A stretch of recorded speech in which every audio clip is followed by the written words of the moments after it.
Hello viewers, আসসালামু আলাইকুম। সুপ্রিয় শিক্ষার্থী বন্ধুরা, আমরা দেখতে দেখতে নেটওয়ার্ক অ্যাডমিশন সার্ভিসের সর্বশেষ চ্যাপ্টার চলে এসেছি। যে অধ্যায় হচ্ছে লিঙ্ক এবং গেটওয়ে রিডান্ডেন্সি। IR4 কে সামনে রেখে অর্থাৎ ইন্ডাস্ট্রি রেগুলেশন 4 অর্থাৎ চতুর্থ শিল্প বিপ্লবকে সামনে রেখে নতুন করে আরো একটি অধ্যায় আমাদের এই সাবজেক্টে সংযোজন করা হয়েছে। এটা অধ্যায় 12 নামে পরিচিত। সেখানে এটা আমাদের আগের সিলেবাস হওয়াতে ওই অধ্যায়টা আমার এখানে নাই। আইআর থেকে হয়তো প্রশ্ন নাও আসতে পারে, তারপরেও আইআর মানে ইন্ডাস্ট্রি রেগুলেশন 4 অর্থাৎ চতুর্থ শিল্প বিপ্লব এই সম্পর্কে শর্টকাট কিছু জেনে নিও, যদি সংক্ষিপ্ত বা অতি সংক্ষিপ্ত প্রশ্নে পাও যাতে সেখান থেকে আনসার করতে পারো, অথবা আমরা যখন ক্লাসে ফিরবো তখন সেটা নিয়ে কিছু বেসিক আলোচনা করব। তো আমাদের অধ্যায় 11 লিঙ্ক এবং গেটওয়ে রিডান্ডেন্সি দেখতে দেখতে আমরা একেবারেই শেষে চলে এসেছি। Basically network administration service network related বিষয়গুলি আমার ওভাবে ক্লাস নেওয়া হয়নি। কোনো এক সময় হয়তো প্র্যাকটিস করেছিলাম টুকটাক। লং টাইম গ্যাপের কারণে বিষয়গুলি মাথা থেকে হারিয়ে গিয়েছে। তো আমার উদ্দেশ্য ছিল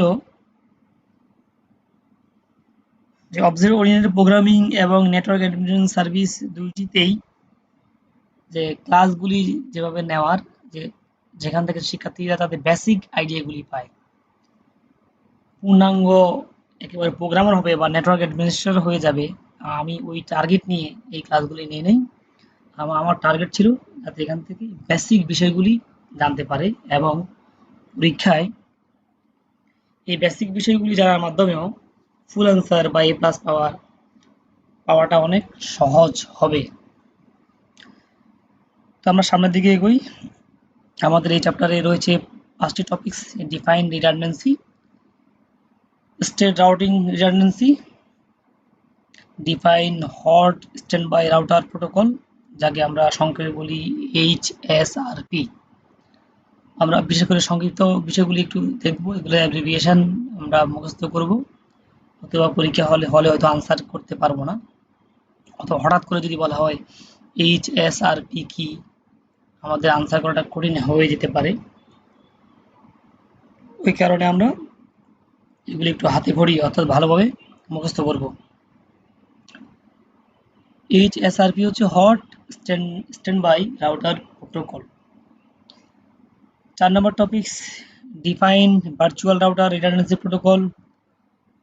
5 নম্বর টপিকস সর্বশেষ topics demonstrated gateway load balancing protocol GLBP। তো আমাদের এখানে দেখা যাচ্ছে ডিফাইন স্টেট ডিফাইন অর্থাৎ এগুলি সংক্ষিপ্ত এবং অতি সংক্ষিপ্ত প্রশ্ন হিসেবেই আসতে পারে। সর্বশেষ যে প্রশ্নটা আছে সেটা হচ্ছে ডেমনস্ট্রেটেড, অর্থাৎ এটা ব্যবহারিক প্র্যাকটিক্যাল বর্ণনা রয়েছে, যেটা হচ্ছে গেটওয়ে লোড ব্যালেন্সিং প্রোটোকল। তো আমরা সিলেবাসের করসপন্ডিং এই কোশ্চেনগুলি জেনারেট করেছি।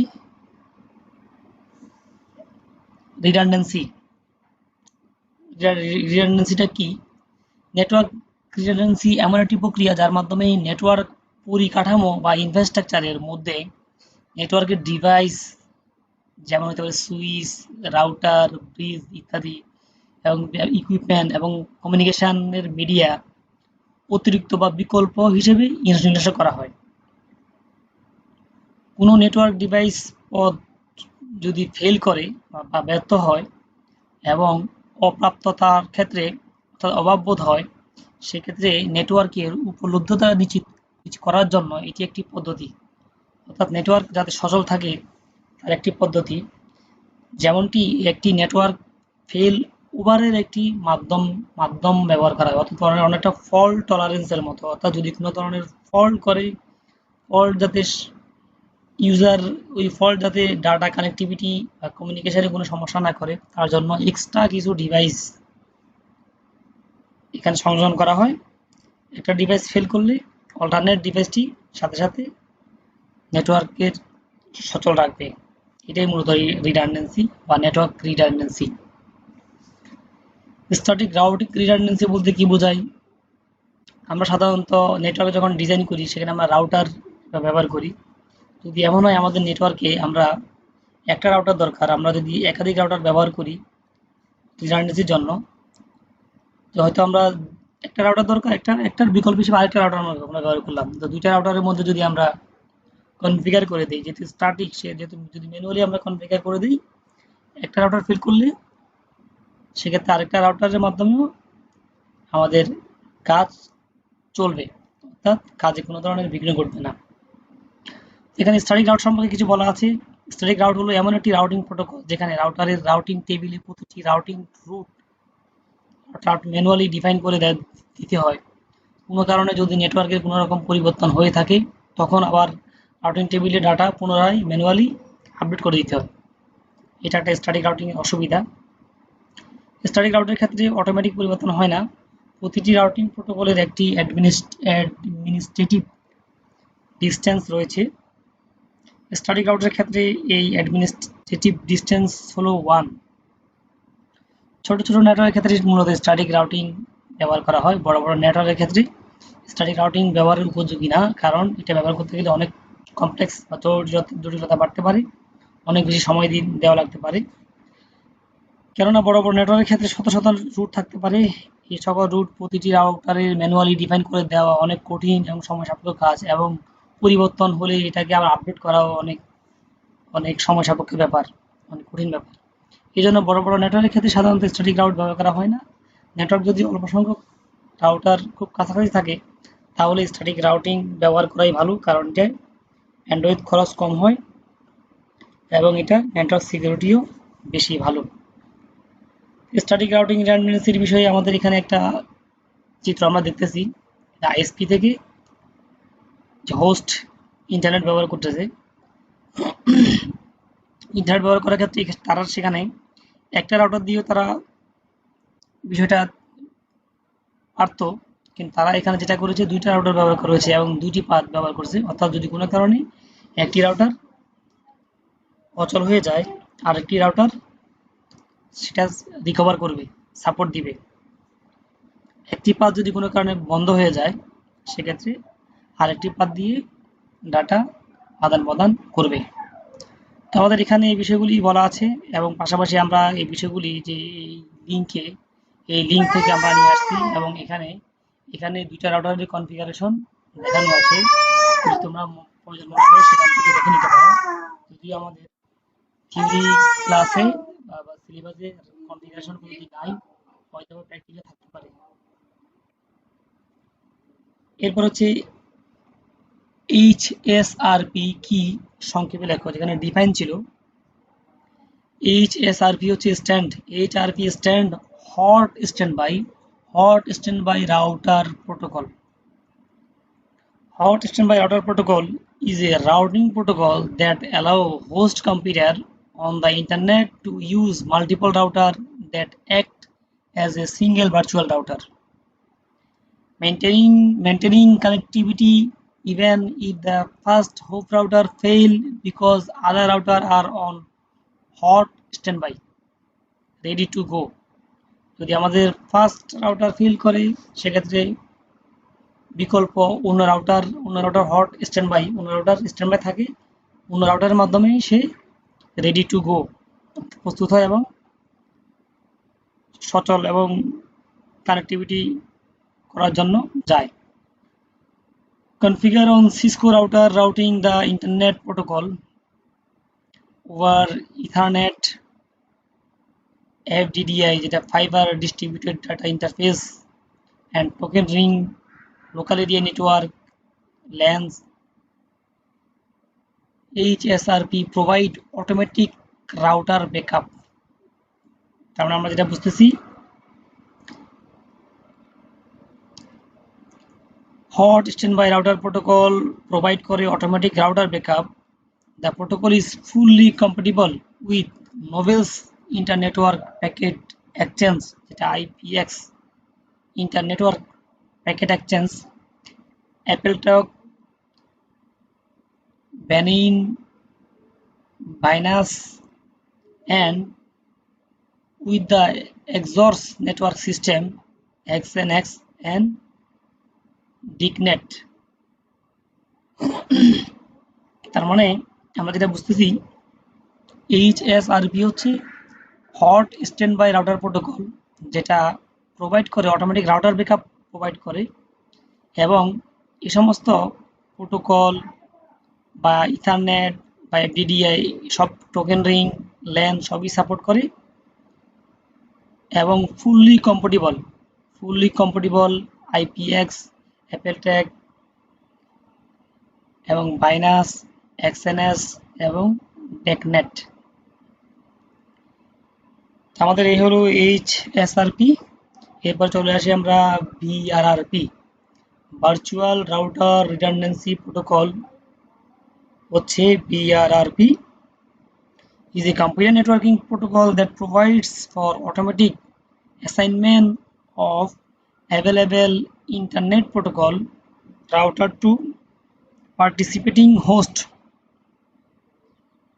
This increases the availability and reliability of routing path via automatic default gateway selection on an IP subnetwork। তার মানে সে যেটা করে অটোমেটিক ডিফল্ট গেটওয়ে সিলেক্ট করে রাউটিং পাথের মাধ্যমে এবং ইনক্রিজ করে অ্যাভেলেবিলিটি এবং রিলায়েবিলিটি।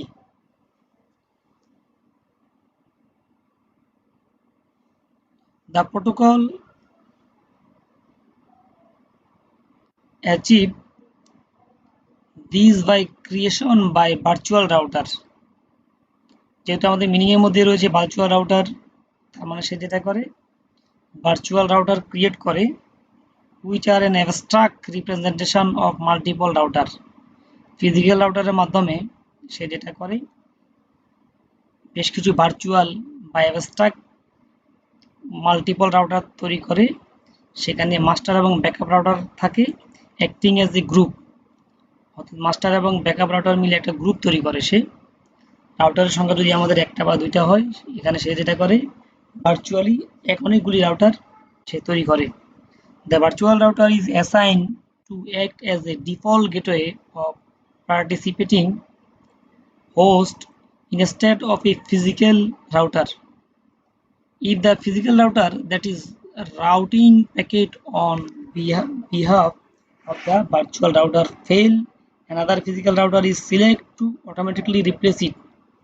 যদি কোনো কারণে একটি ভার্চুয়াল রাউটার ফেল করে, তখন সে কি করে আরেকটা ফিজিক্যাল রাউটার কে সিলেক্ট করে অটোমেটিকলি এই জায়গায় এটাকে রিপ্লেস করে। The physical router that is forwarding packet at any given time is called the master router. অর্থাৎ দ্য ফিজিক্যাল রাউটার যেটা প্যাকেট ফরওয়ার্ড করে ওই সময়ে তাকেই মূলত মাস্টার রাউটার হিসেবে বলা হয়, বিবেচনা করা হয়। তো আমাদের এই চ্যাপ্টারের সর্বশেষ টপিক যেটা বড় প্রশ্ন হিসেবে থাকতে পারে, gateway load balancing protocol GLB। Gateway Load Balancing Protocol is one of the first hop redundancy protocol, সংক্ষেপে আমরা বলতে পারি FHRP, which provide redundancy like other first hop redundancy protocol also provide load balancing। GLB কে বলা হচ্ছে মূলত first hope redundancy protocol, আর এছাড়াও বলা হচ্ছে সে যেটা করে load balancing, provide load balancing. It is a Cisco proprietary protocol. আমরা এটা হচ্ছে Cisco proprietary protocol which can perform both function. ইহা একাধিক ফাংশন পারফর্ম করে। It's provide load balancing over multiple router using single virtual IP address and multiple virtual MAC address। GLB load balancing protocol যেভাবে কাজ করে মূলত সে বেশ কিছু algorithm ব্যবহার করে। GLB use 3 algorithm for load balancing। Load balancing এর জন্য সে 3 ধরনের অ্যালগরিদম ব্যবহার করে, যে রবিন রাউন্ড, হোস্ট ডিপেন্ডেন্ট এবং ওয়েট। তার মানে এই তিন ধরনের অ্যালগরিদম সে ব্যবহার করে।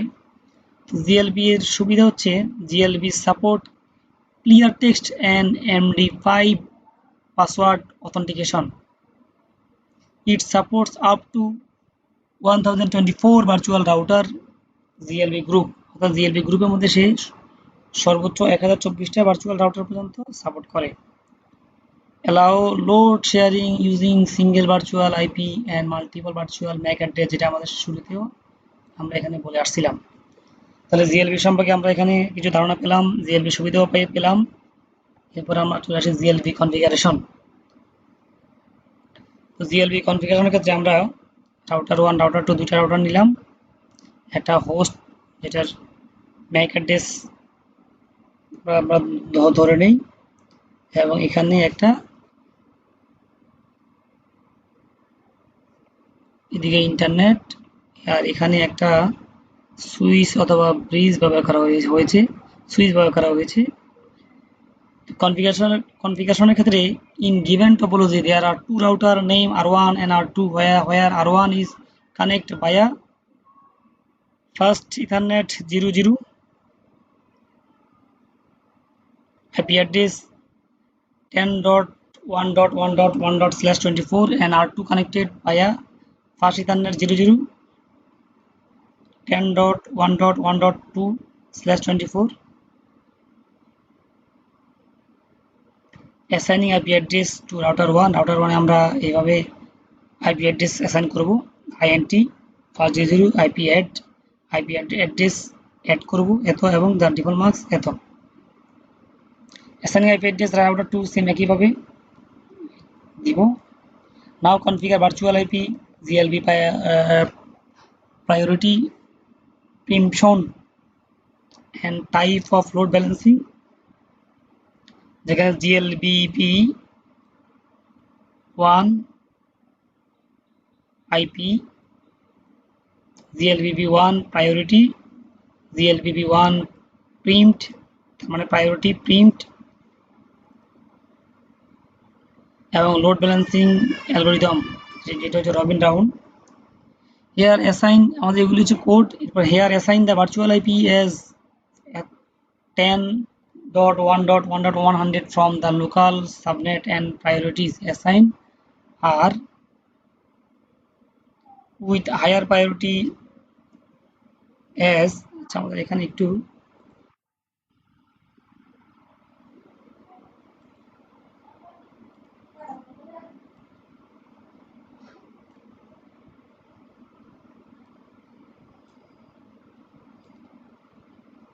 assign R1 with higher priority as we want this router to become AVZ.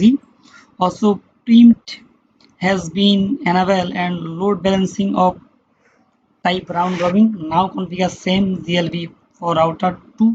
একইভাবে আমরা রাউটার 2 তেও আমরা যেখানে যেভাবে কনফিগার করেছি সেম একইভাবে রাউটার 2 তে আমরা কনফিগার করব। কনফিগার আমাদের শেষ। here switch reside between the AVZ and AVF, then how switch will learn the same MAC address on another port. when AVZ goes down, then newly elected AVZ will produce a gratuitous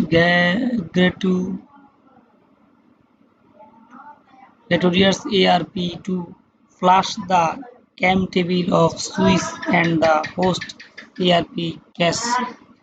এখানে একটা বিষয় হচ্ছে যেখানকার বিভিন্ন ওয়ার্ডগুলি আছে এগুলি আমরা হয়তো বুঝতে সমস্যা হইতে পারে। তো এখানে আরো কিছু বিষয় ছিল যেগুলো আমি স্কিপ করে গেছি সংক্ষেপ করার জন্য। তো তোমরা স্কিপ করতে গিয়ে সেখানে জিএলবি সম্পর্কে ট্রামগুলির অনেকগুলি ব্যাখ্যা আছে, হয়তো আরেকটা পৃষ্ঠা বাড়তো সেখানে, আমি সেটাকে স্কিপ করে গেছি। যাও তোমরা জিএলবি যদি আসে এটুকু দিলেও দিলে চলবে। তাহলে তো কঠিন কিছু না, সবকিছুকে সহজ করে চিন্তা করতে হবে। যদি আমরা সহজ করে চিন্তা করি তাইলেই সহজ মনে হবে, আর কঠিন করে চিন্তা করলে সহজ জিনিসটাও সারা জীবন নিজের কাছে কঠিনই মনে হবে। সকলকে ধন্যবাদ। আবারও বলতেছি যে আমি উইদাউট প্রিপারেশন সবগুলি প্রেজেন্টেশন করলাম, স্লাইড শো করলাম, বা ক্লাস নিলাম, আর একটু প্রিপারেশন নিলে আরো বেটার হইতো। আমার টার্গেট হচ্ছে তোমাদের বেসিক বিষয়গুলি যাতে তোমরা জানতে পারো, যাতে পরীক্ষায় সবাই ফুল আনসার করতে পারো, যাতে পড়ালেখার ধারাবাহিকতা রক্ষা থাকে, সেটাই আমার উদ্দেশ্য ছিল। তোমাদের অ্যাসাইনমেন্ট যেগুলি দেওয়া আছে, অ্যাসাইনমেন্ট সবগুলি একটা খাতার মধ্যে লিখে ফেলবে। সর্বোপরি ধন্যবাদ জানাই বাংলাদেশ সরকারের মাননীয় প্রধানমন্ত্রী শেখ হাসিনাকে। ওনার দিক নির্দেশনায় বাংলাদেশ শিক্ষা মন্ত্রণালয়, কারিগরি ও মাদ্রাসা বিভাগের সচিব সহ অন্যান্য নেতৃত্ববৃন্দ, কারিগরি অধিদপ্তরের মহাপরিচালক সহ পরিচালকবৃন্দ এবং বাংলাদেশ কারিগরি শিক্ষা বোর্ডের চেয়ারম্যান সহ অন্যান্য কর্মকর্তাবৃন্দ যারা এই ধরনের উদ্যোগ নিয়েছেন।